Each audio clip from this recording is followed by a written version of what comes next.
Hey YouTube, Simon here once again for Fundamental Changes. Today I'm going to show you a few funky Prince riffs in honour of the great man. Let's go and have a look at a couple of those just after this.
Okay, so it's hard for me to put together a little tribute because Prince was one of my favourite musicians and one of my favourite guitarists growing up, learning sort of different funky, rocky styles. But I tried to put together 4 of my favourite riffs that I like to play in a Prince style today.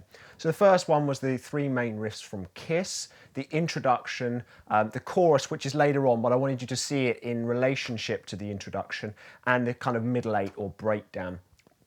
So the introduction uses a really nice kind of almost ninth sort of shape up the neck, nothing, 12, 11, 12, 12. And you want to keep your strumming hand consistent with these 16th notes here. 1 E and a 2 E and a 3 E and a 4 E and a. You can imagine that your strumming hand is going sort of like a pendulum, and your muting and whatever else needs to go on will happen with your fretting hand.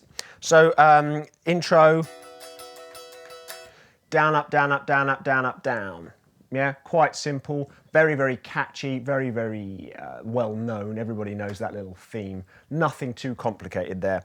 The chorus uses that shape and then the same shape back 2 frets in the 10th fret and just strums constant 16th notes on both of those for a couple of bars on each. So very, very straightforward really there. Again, keeping your strumming hand consistent. 1 E and a 2 E and a 3 E and a 4 E and a on each of those chord shapes. The slightly more tricky part to the Kiss song is the breakdown, or the middle 8, where we've got these cool little mini 3-note triad shapes up the neck here. You've got 12, 13 and 15 on the G, B and the E, and then 12, 13 and 14. This gives a very classic Prince funk tonality, and this was one of the first funk riffs I ever really learnt, so I wanted to make sure I included it for you guys here today. Again, this time you're going to be keeping your strumming hand extremely consistent as always, but this time you're adding in mutes between the different parts there. So you're getting a taka taka taka taka, quite a sort of aggressive, funky strummed pattern there as well. So what you need to do is follow along with the slowed down version that you just saw just before then, and have a look at the tab on the article underneath there for all the specifics. Keep it strummed, keep it going, and then get used to moving between your little finger or your baby finger and your ring finger or your 3rd finger on that top strings to give that funky tonality. Let's have a look at the next riff.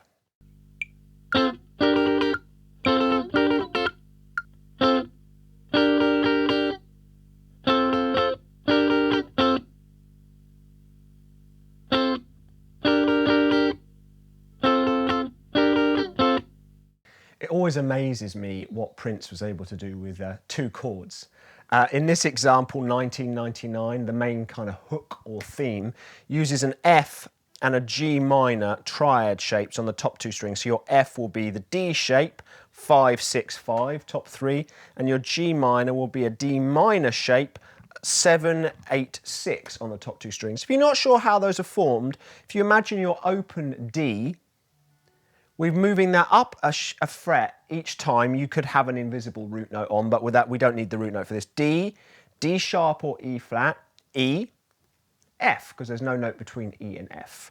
Same thing with this G minor here, D minor, D sharp or E flat minor, E minor, F minor, F sharp or G flat minor, G minor. So we're just moving these shapes. If you're not too aware of these triads, I highly recommend you just having some fun moving these two shapes, a major shape and a minor, around the neck. This comes obviously from an F and a G minor pattern, and it's very syncopated. Da, da, da, da, da, da, da, da, da, and that's the rhythmic nature of it, gives it its hook and its feel, and the thing that we cotton onto as listeners as well. So those are your two triad shapes there for 1999.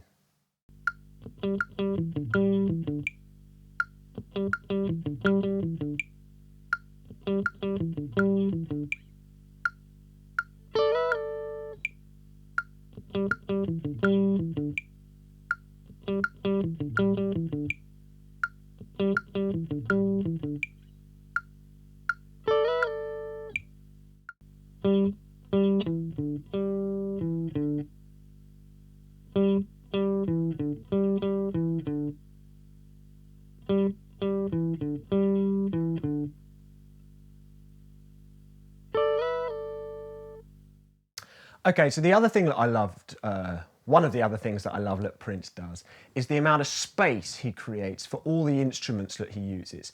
A lot of the reason I believe that is because he played over 20 of them himself. I mean, that, for starters, is just mind-blowing to me, how anyone can play 20 instruments to that level. But the main single note funk riff in Diamond and Pearls is kind of around a sort of G theme, but it's very sparse. But when you hear it come into the track, I think it's around 1 minute 20 in Diamonds and Pearls, it just adds this sort of funky flavour, and I love that kind of thing. It reminds me of sort of Paul Jackson Jr. funk lines and that, where basically he's got a big arrangement going on and he just is able to pop something in the middle of that arrangement. This is also great if you're playing in a two-guitar band or something like that, and you're the second guitarist, say, and the first guitarist is playing big chunky old bar chords, and you can just fill in the gaps with sort of single note or double stop funky lines. That's one of my favourite tips. So this line here, yeah, repeats itself kind of around a G theme, and then it uses a double stop 10, 10, 12, 12, 10, 10 on the top two strings.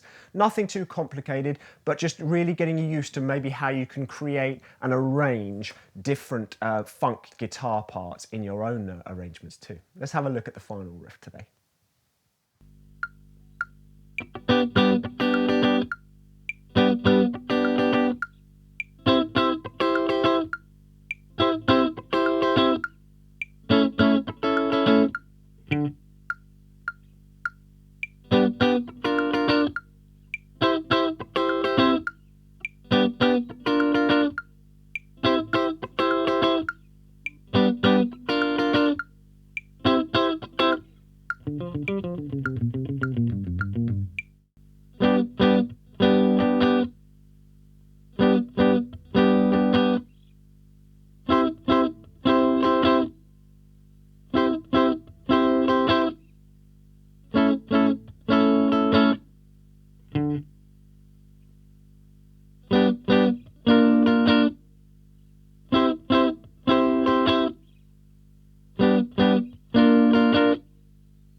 Okay, so the final one today. I've picked a couple of riffs here that maybe you don't know so well. This is a really, really fun one to play and practice. It's called Alphabet Street, the song.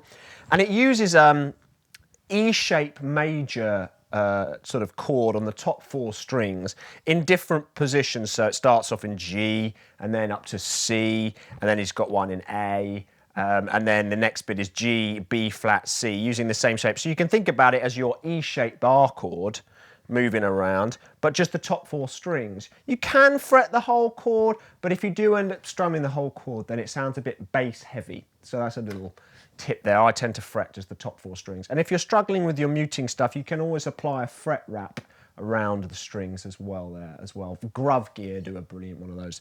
At the end of this Alphabet Street riff, the introduction riff to this, we've got a really cool G blues scale single note picking run. Now, Once again, I recommend you just watch my slowed down version. I alternate pick this down, up, down, up, down, up, down, up, down, up. Refer to the tab in the article below. And it's a really, really fun one to put together with all these little chords here, showing you that you can blend chords and single note playing in your rhythm playing. So I hope you've got something from these 4 little Prince riffs today. It's my little tribute to a huge influence on my life. I wanted to pick songs maybe you didn't know quite so well. So try out some triads like the 1999 and the Kiss. Try out some new shapes. Keep your strumming hand consistent and syncopated. Write your own riffs in this style, and let's keep the great man's music living on in the practice room. Take care. See you next time. Hi everyone, I hope you've got something from these funky Prince riffs. Make sure you subscribe below because we bring you videos to inspire you wherever you are in your guitar playing journey. And check out Joseph's and my books on Amazon and on fundamentalchanges.com. See you next time.